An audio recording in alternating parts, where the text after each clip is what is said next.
The poignant music of Carlo Gesualdo speaks for a period in which the music of the West was slowly shaping into the style and form which is familiar to us. Florence and the Italian hills of Tuscany were the epitome of that astonishing creative explosion we call the Renaissance. It was as much the new power of trade, of bankers and politicians, as it was that of painters, poets, musicians, and scientists. Powerful families such as the Medici encouraged and supported the expansion of the talents and vision of men of all kinds.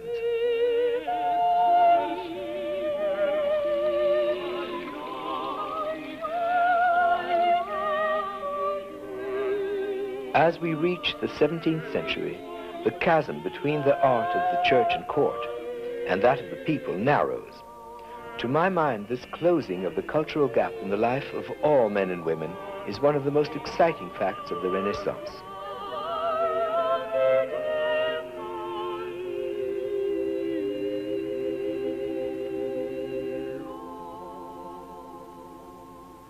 One of the most brilliant courts of Renaissance Italy was that of the Gonzaga family here at Mantua. It attracted the most distinguished musicians and artists, and it was here that one of the great events of musical history took place. In this exquisitely beautiful and bountiful landscape, the independent city-states of which Italy was then comprised vied with each other in a display of ceremony, pomp, and elegance. The Gonzaga family was one of the most influential of these many rulers, and Duke Frederick Gonzaga had in his employ no less a composer than Claudio Monteverdi, from whom he commissioned a drama and music for the entertainment of his court. In February 1607, in this Hall of Mirrors in the Ducal Palace, Monteverdi presented his new opera, Orpheus. In an astonishing way, it combined all the elements of modern opera as we know it today.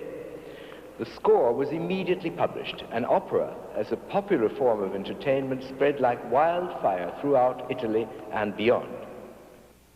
Magistrezza d'amore, la pace Deo, sanno la terra, e mar, l'inferno, e cielo.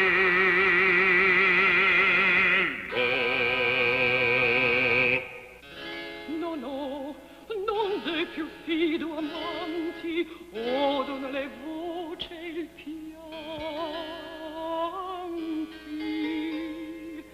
Monteverdi, by now 40, was to continue creating many more works in this style.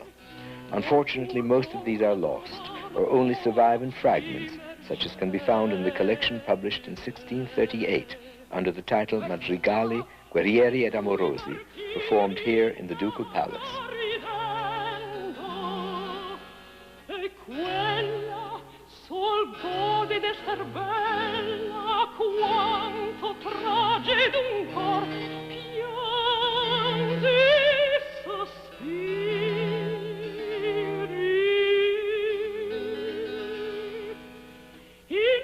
Gentil guerriero, muove in campo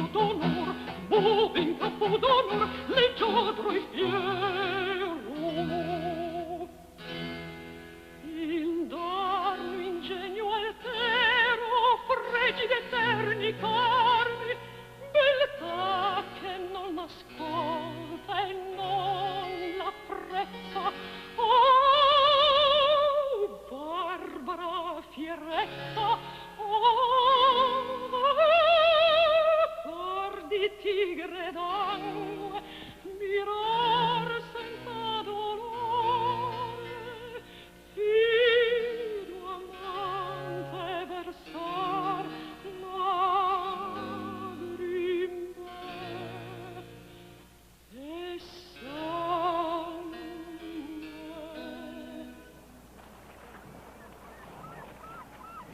When Duke Federico Gonzaga died in 1613, Monteverdi moved to Venice, succeeding Giovanni Gabrieli as director of music for St. Mark's Cathedral. This was an ideal opportunity for a man of Monteverdi's genius, for Venice was still a powerful maritime state at the heart of the musical world. It gave him free scope to expand and extend all forms of music, creating a real opera-going public, developing instrumental techniques, refining string playing.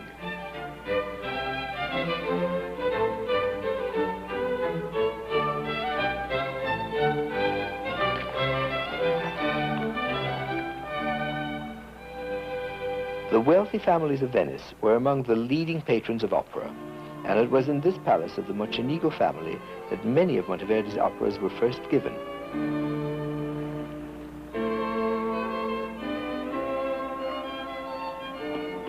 Within a few years of the presentation of Monteverdi's Orpheus, opera houses were rising all over Italy in much the same manner as the cinemas of the West in the 20s and 30s. Nowhere were they more numerous than in Venice.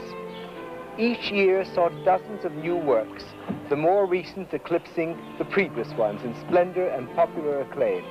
Monteverdi lived his last 30 years here in Venice. So numerous were the operas composed and performed that it is not surprising that most of them, along with those of now forgotten composers, have been lost. Here, too, was born the conception of making a financial proposition out of entertainment. This building housed the first paying opera theater in all Europe, the Teatro San Cassiano. Anyone able to afford the price of a ticket could attend. A revolutionary idea indeed. Money maketh all men equal. The prosperity of this city and these theaters made opera available to a paying public drawn from all classes. No longer was it restricted to princely and ducal palaces, but it became for the first time a popular entertainment held indoors. Nearly all the opera houses of those days have vanished, along with their music.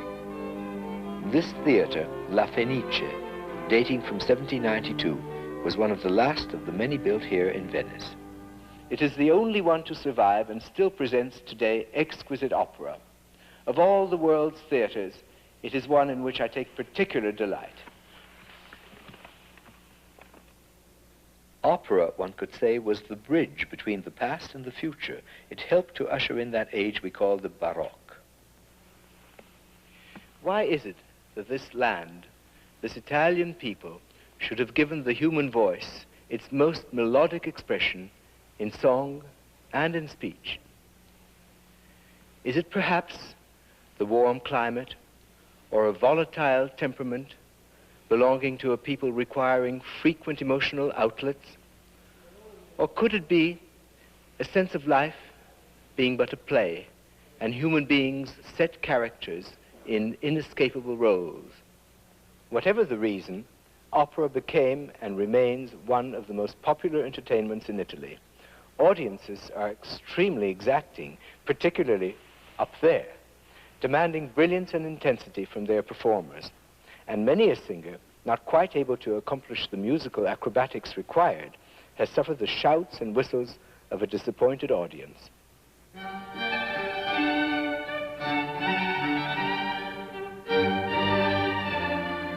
The exuberant Italian spirit had long been abundantly present in the great processions so popular among the Renaissance courts. Dozens of floats, extravagant costumes, and stirring music provided backstage employment for vast numbers. This 17th century was also a period of unimaginable scientific development.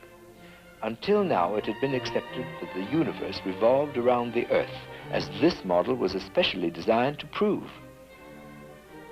It was into this crescendo of ideas that such a genius as Galileo was born. Evolving new maps of the heavens, charting the movements of the planets, he upset radically all the assumptions of the day when he declared that the Earth was simply one among the other planets, obediently joining them as they circled the sun.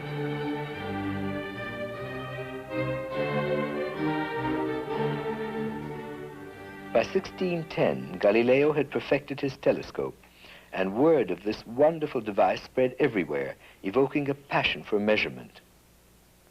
But to the church, Galileo had pronounced the unacceptable. He had eaten of the tree of knowledge, and now must be expelled from the Garden of Eden. Galileo was forced to recant, to deny his discoveries.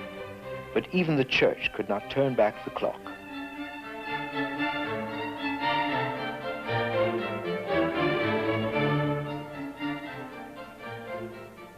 Indeed, the clock, that simplest and most precise numerical instrument, was replacing the sun in the ordering of the daily life of the people.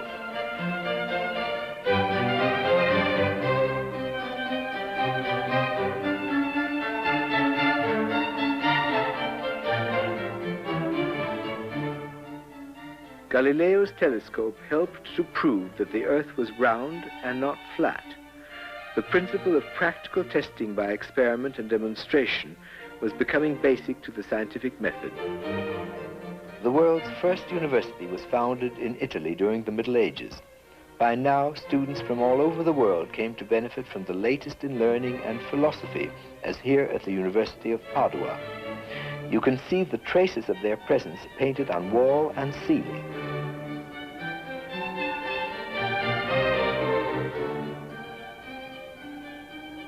This beautiful amphitheater at the University at Padua was the first fully fledged surgical teaching theater of its kind. It helped extend the knowledge of the human body, particularly now that Harvey, the English scientist, had discovered the system of the circulation of the blood.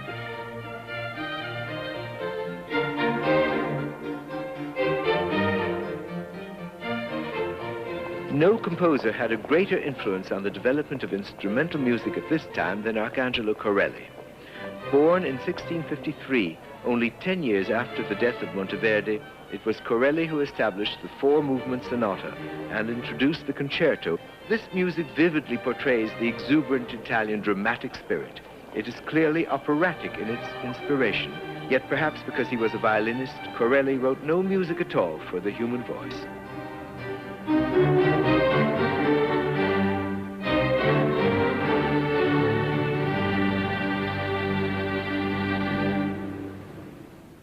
This was the age of Louis XIV, the Sun King, le Roi Soleil, as he liked to be called. He was determined that his court at Versailles should be the most dazzling and prestigious of Europe.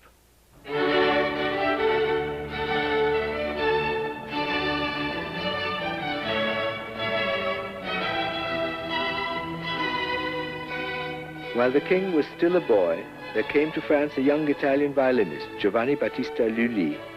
He was only 6 years older than King Louis himself. Lully was an itinerant musician, earning a precarious living playing at fairs and circuses. His future was assured when he came to the attention of the young boy king, Louis XIV. Within a few years, he had taken charge of the king's orchestra, les 24 Violons du Roi, and adopted the French name of Jean-Baptiste Lully. Self-taught on the violin and in composition, Lully made internationally famous such music as this, which he played here at the Palace of Versailles.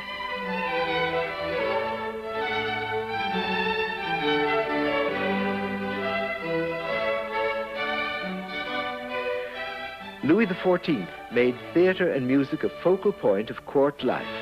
Here in the marble courtyard, Lully often organized musical spectacles for the king, who was very fond of ballet in particular and often took part in it himself.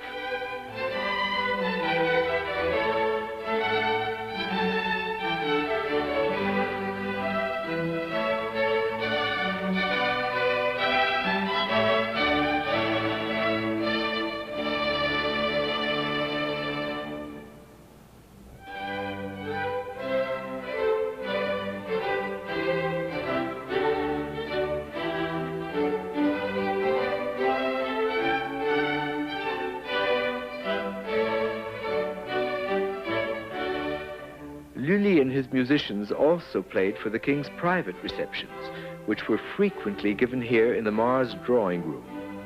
In entertainment, of course, monotony was to be avoided at all costs. Equal notes gave way to notes inégales, one could say a form of swing.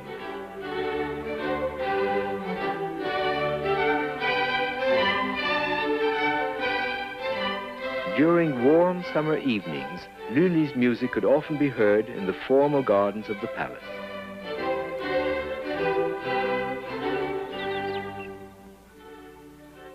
The patronage of Louis XIV had so consolidated Lully's power over music in all of France that it was expressly forbidden for any theatre to employ more than 2 singers and 6 violinists without Lully's permission.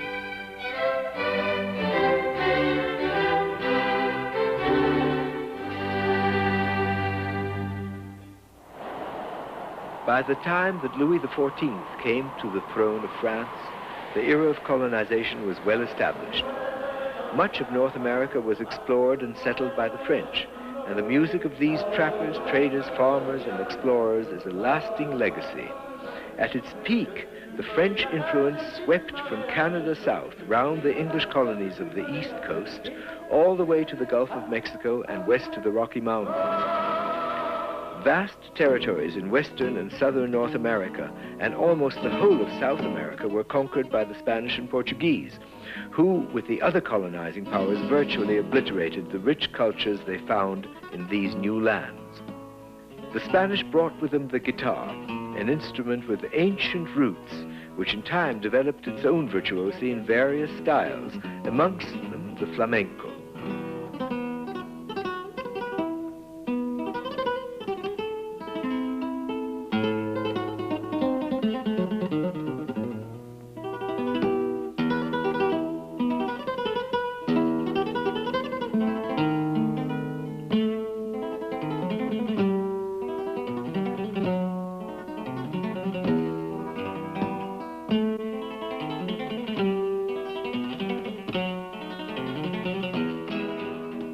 Spanish and Portuguese colonies were already well established in Africa, gathering slaves for their colonies in the New World when the French arrived on the scene. France and England vied for control of these African territories. Here, in what is now Senegal, the French Compagnie Normande was established in 1626.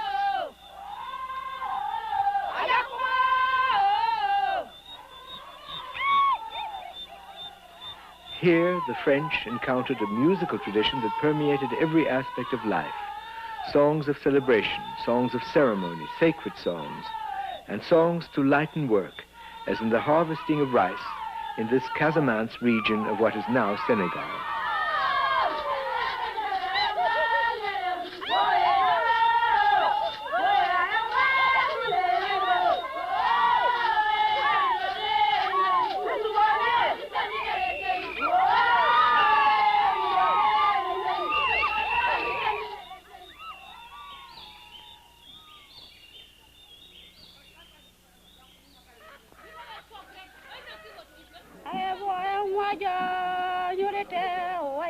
In daily tasks, the sound of the voice can be as important as the movement of the fingers, the melody and rhythm speeding and easing the necessary work.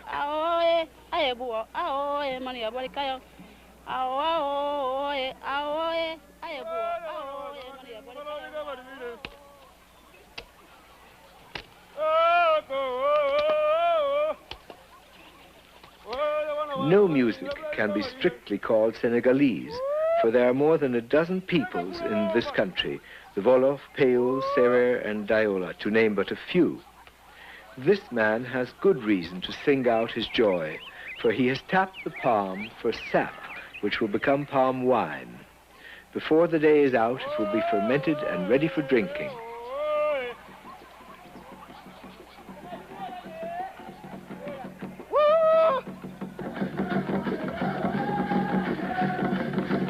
The beat of the drum resounds like a ground bass throughout all aspects of African ceremonial life. These young men are performing this dance for the last time, for it celebrates their coming of age. Now they are free to establish their own households.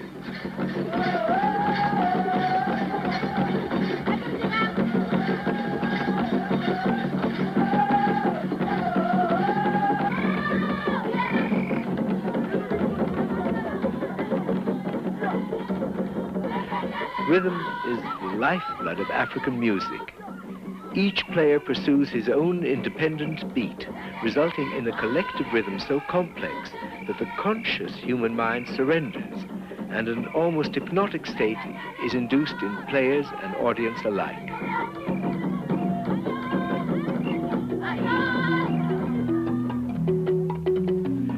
variety of musical instruments in Senegal is enormous. One of the most sophisticated is the balafon.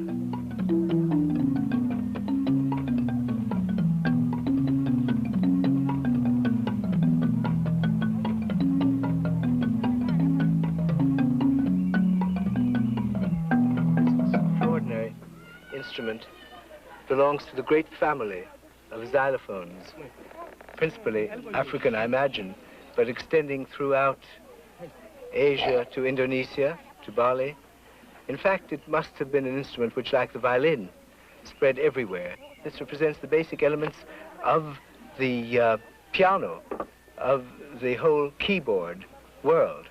In fact, harmony probably began with this instrument, in the sense that as soon as two hands play, let alone six hands, and some xylophones are so big that three people play them, inevitably the resonance must have brought about the sense of harmony, of simultaneous sounds. This man not only plays the instrument, but makes it himself. It is one of the most ingenious instruments I've seen. These incredible gourds underneath. It's quite wonderful the way they are graded in various shapes. Of course, the upper notes are there, and these are the lower ones. It almost looks very fertile. The other favorite instrument of the Wolof and Serer tribes is the harp-like kora. It is being made by this artisan using age-old methods, from gourds used as resonators and strings held to the neck by tight loops of leather. The instrument maker's son accompanies the work, and he will carry on in the family tradition.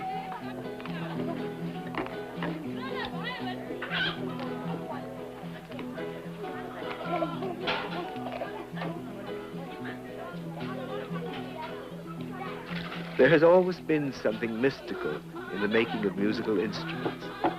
Commonplace materials used by a master craftsman on the one hand and performer and his music on the other are joined in a mystical bond, creating sounds which penetrate to the very depths of our being.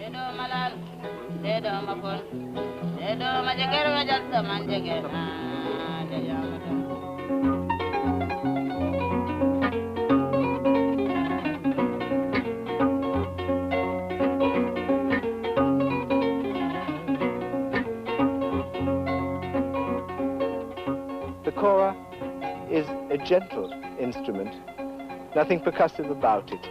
It is in fact a harp, but to our way of thinking inverted, because the bass strings face the player and the treble strings are farthest away. This instrument is used as a solo instrument, an accompaniment to song, and even to words leading to battle. But you were listening to songs of praise, usually sung to praise a king, but here simply to praise the good Lord.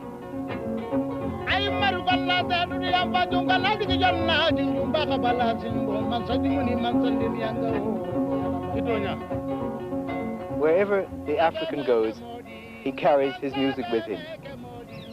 Nor will he be alone, even in as abandoned a landscape as this, for very shortly, out of nowhere, come girls eager to dance, as they have danced since they were babes on their mothers' backs.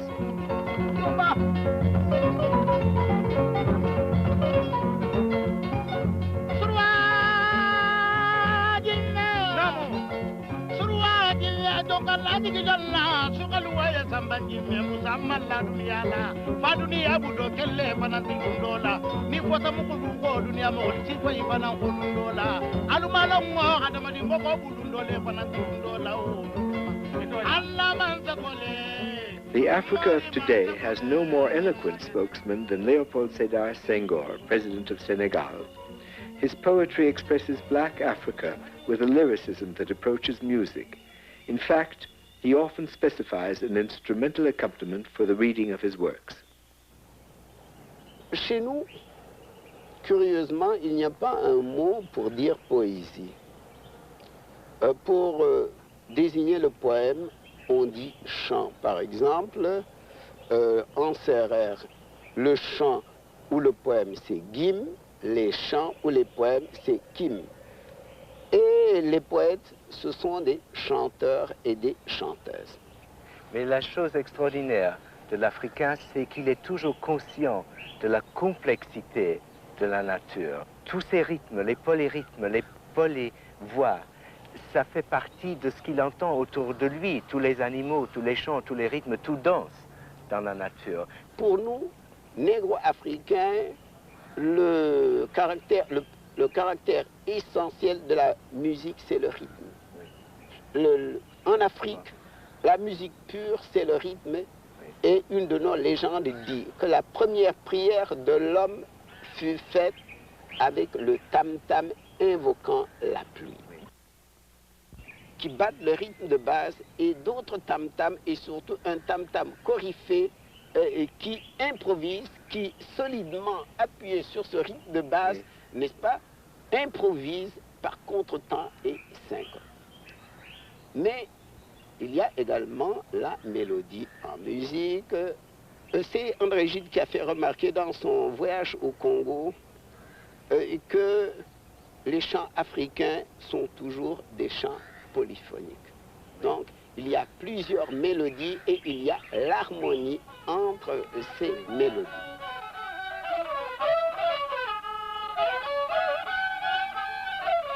Relatives of the violin can be found everywhere in the world. It and its many cousins are the ideal instrument for all wanderers, easily portable, as easily repaired with local materials. Among the Pale people, the sound of the riti is considered a pleasant background, rather as were the king's violins at Versailles.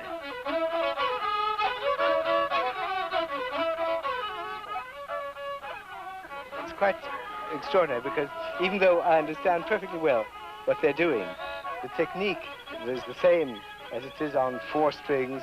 It's on one, they use the harmonic, but very curiously they use the thumb because of course the neck is very thin. It's as simple as it could be, the horsehair serving both for strings and for string and bow. But what one cannot fathom is of course the meaning of the music.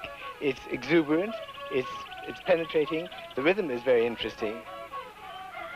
I think it's 7. Ta-ta, 1, 1, 2, 1, 2, 1, 2, 1, 2, 3, pa-pa. 1, 2, 3, 1, 2, 1, 2, 3, 4, 5, 6, 7, 1. It seems a 7 rhythm, although it's varied very subtly. And it's wonderful to see a violin reduced, as it were, to the simplest constituents of a sound box, of a bridge which can be moved, of a string which is held, simply tied down. The whole pitch is adjusted simply by moving this little piece of wood, which serves as bridge. And the bow, of course, is also merely the way our own medieval bows were, and that they were also the same shape. It's absolutely fascinating. Ils utilisent tous les doigts. Ils utilisent tous les doigts. Ils utilisent tous les doigts. Attendez.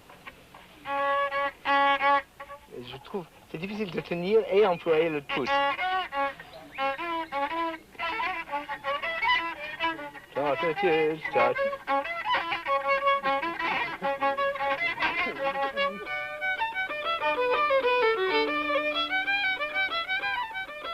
All through the world, the violin is favored as an accompaniment for folk dances, perhaps in part because the violinist himself is standing and mobile. Reminders of the Irish jig are heard in many other folk traditions.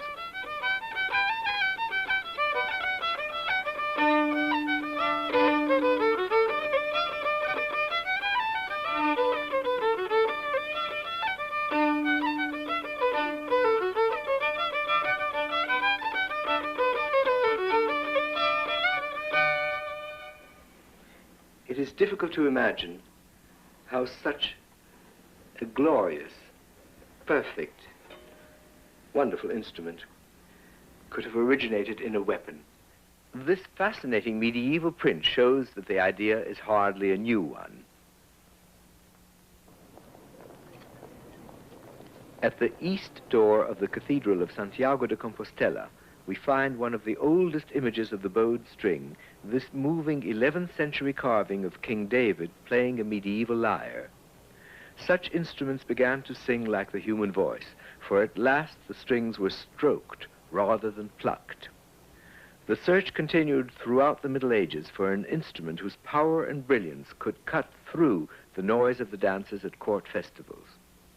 Why should 4 strings, set in motion by horsehair, send shivers down our spines? The players as much as the hearers. And why should violins be so different from each other to the touch? As different, in fact, as the players are. Some sing and some croon and some don't sing at all. My own feeling is that, as in every other field, there have been very few who have had the patience and the genius to master their materials and themselves, whether they are violinists or violin makers or any other people. It is an art that cannot survive mass production.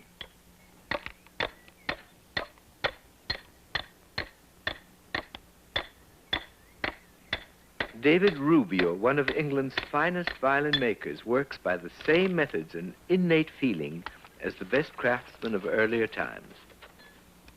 The voice of the violin is like our own, individual, complex. If you're making a violin, I personally begin my instrument with the sound of a violin in my head. I carry that sound right through the entire working process. A violin begins off with 2 basic timbres. Pine, which is the universal timbre for all stringed instruments for soundboards, because of its particular resonance qualities and the way it grows, usually under alpine conditions and with very, very hard winters. And this way the grain grows evenly and strong. You have, if you look at it, hard lines, the little red lines which run from end to end, and between them a softer, lighter colored area. The hard lines are impacted resin summer growth lines. Well, sound is conducted along those resin lines, the summer growth lines, directly from end to end of the soundboard, by means of the bridge of the instrument. The string is bowed or struck. The sound is transmitted by the bridge which stands on the belly of the instrument and immediately conducted along those red lines, those summer growth lines. The other timbre is maple, sometimes with a nice figure in it. At other times it can be quite plain. But it's a hard material and is used for the back and the sides of the instrument. And this forms the resonating box and gives good reflective surfaces for the sound to be bounced and reflected. Now this is a violin on the mold. It's a copy of a Guarnerius del Gesù, late one, about 1742. Inside you can see here the mold. That, of course, comes off at some point in the construction of the instrument. The shape is copied from the original instrument. The sides are the same, fiddleback maple. I think if I swing this over, you can see the figure faintly in the sides here. And it's bent around the mold and fastened with little corner blocks and end blocks to hold its shape. And the neck is then fitted to it. The back has to be carved. Now this is in very early stages of carving, where the solid piece of timber has been reduced so that the rims are even all the way around. A little bit of superficial gouging has been done. But finally, with the use of templates taken off the original instrument, all the curves in both directions will be exactly as the original Guarnerius. It has to be then fitted onto the instrument. The mid-1500s were a watershed in the evolution of the violin. In Italy, in the town of Cremona, a craftsman named Amati perfected the design of our modern violin. His skills were handed down directly through succeeding generations to the 2 greatest violin-making families, Antonio Stradivari and Andrea Guarneri.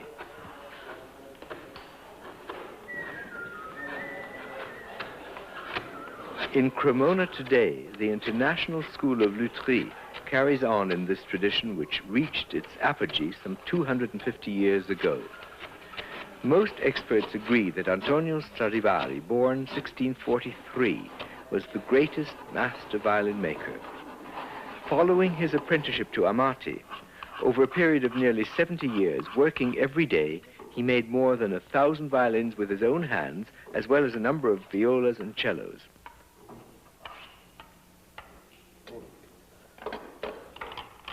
This violin was given to me, and I was allowed to choose my violin when I was 12 and a half.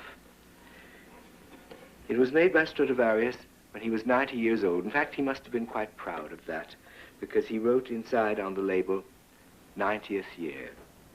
It retains all the aristocracy, all the elegance of a great Strad. This seal, by the way, is the seal of the Khevenhuller family, Prince Khevenhuller of Austro-Hungarian lineage, who owned it. And it has been my companion ever since that thrilling moment when, as a boy of 12 and a half, I held it in my hands.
More recently, I fell in love with another Stradivarius called the Soir, after its French owners.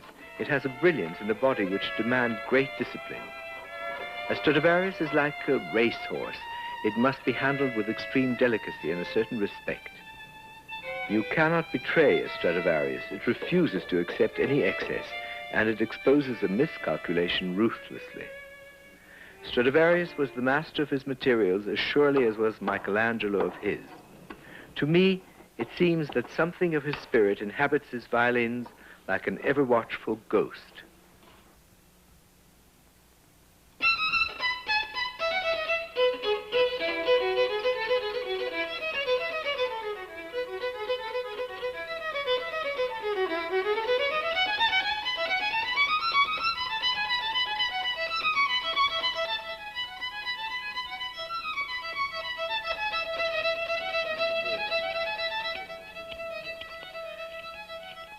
The masters of Cremona achieved their results not only by patience and skill, but also by intuition. From the Guarneri family, there emerged one man who, in the opinion of many, must be ranked with Stradivari. This was Giuseppe Guarneri del Gesù, so named for his habit of dedicating his violins to Jesus on the signature label.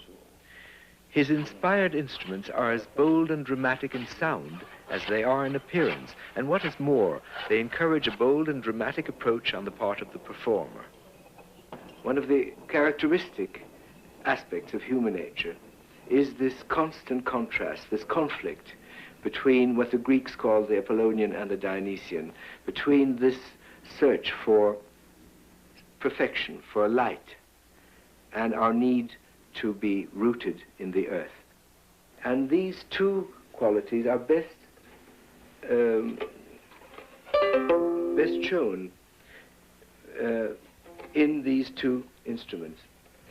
The Stradivarius of 1714, when he was at the very height of his powers, and this Guarnerius,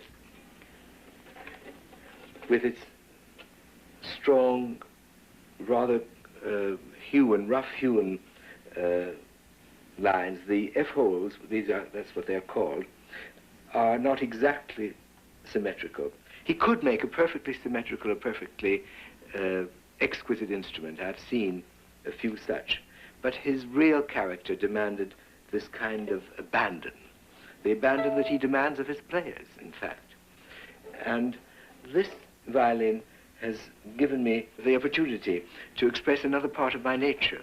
And throughout my life, I've always moved from the Strad to the Guarnerius. The Stradivariuses have been instruments that I owned and lived with. The Guarneriuses have represented more or less my illegitimate attachments.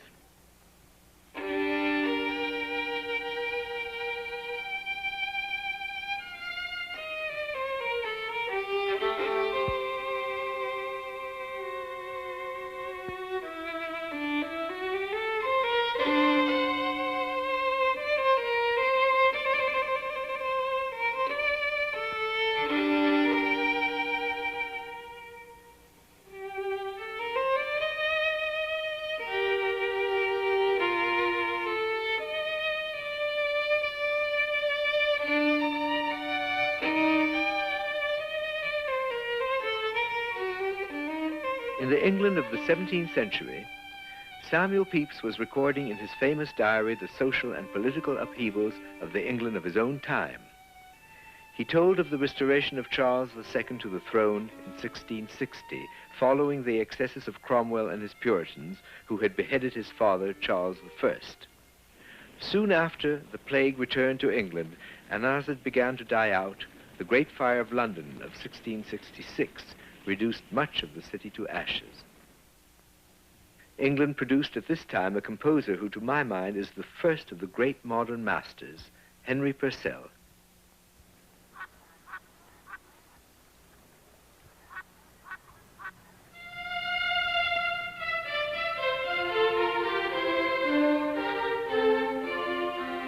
The Elizabethan age had already produced fine composers, Orlando Gibbons, Thomas Tallis, and William Byrd, members of the Chapel Royal who encouraged the printing of music in England. Purcell was well versed in both French and Italian musical fashions, yet his music is of a fluidity and ease which is unmistakably English. To my mind, he is one of the supreme masters of all time, commanding a chromatic harmony with its magical interweaving of many voices. The Tudor England into which Purcell was born, probably in 1659, is beautifully represented by Hampton Court, built a century earlier for Cardinal Wolsey by Henry VIII.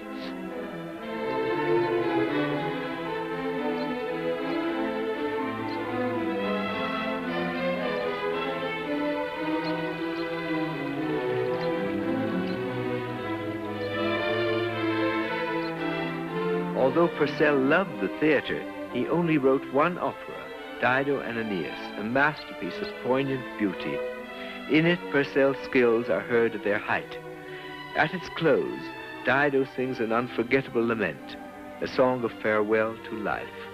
The purity of style that so perfectly blends words and melody has never been surpassed. It is sung for us by Maureen Forrester. Thank you.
When hearing such music, it hardly seems possible that Purcell composed his only opera on commission from a girls' school in Chelsea.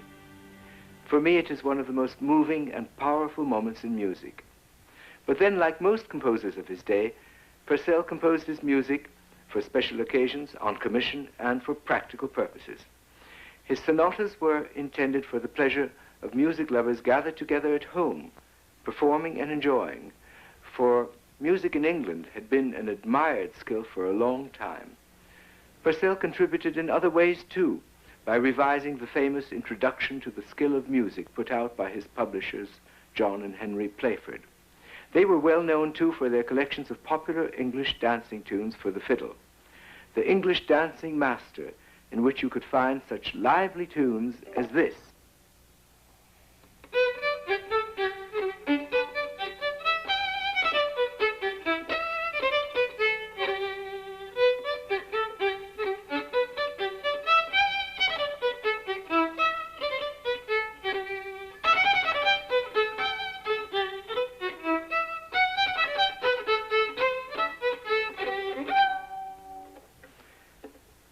In 1695, Henry Purcell died at the tragically young age of 36.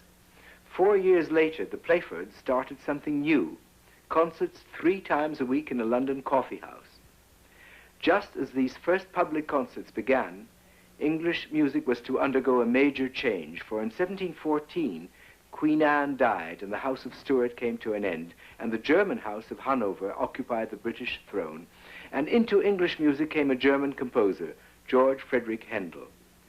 That fluid, elusive quality which had marked English music to this point was about to be bottled up.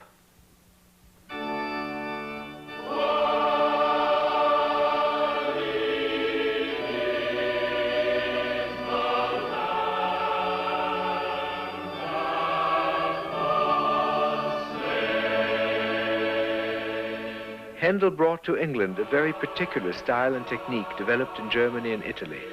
For over 40 years, his sound permeated English musical life. It was the beginning of a long period in which the Germanic influence was to predominate in the shaping of Western music.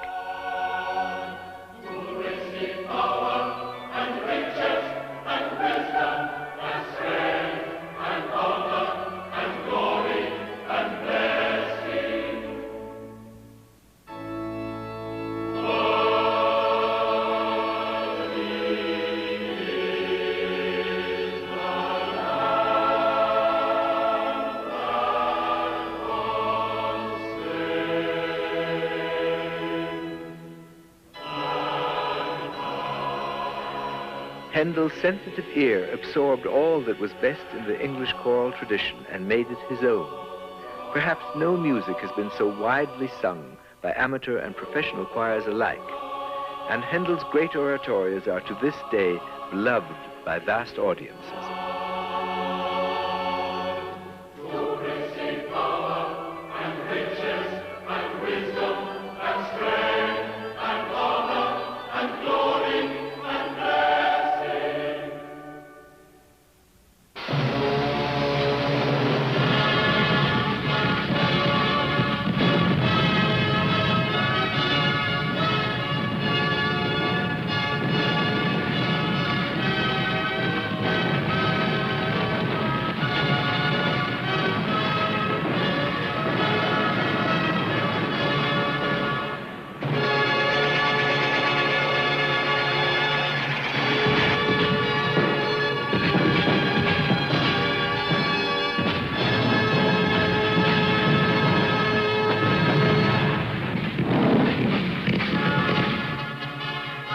The Renaissance was over. Political and musical power had moved northward, and the 17th century had given Western music control over many new technical and artistic resources. Handel composed this royal fireworks music in 1749 to celebrate the peace treaty of Aix-la-Chapelle, but it is as if he were also celebrating his own skills and the very achievements of music itself.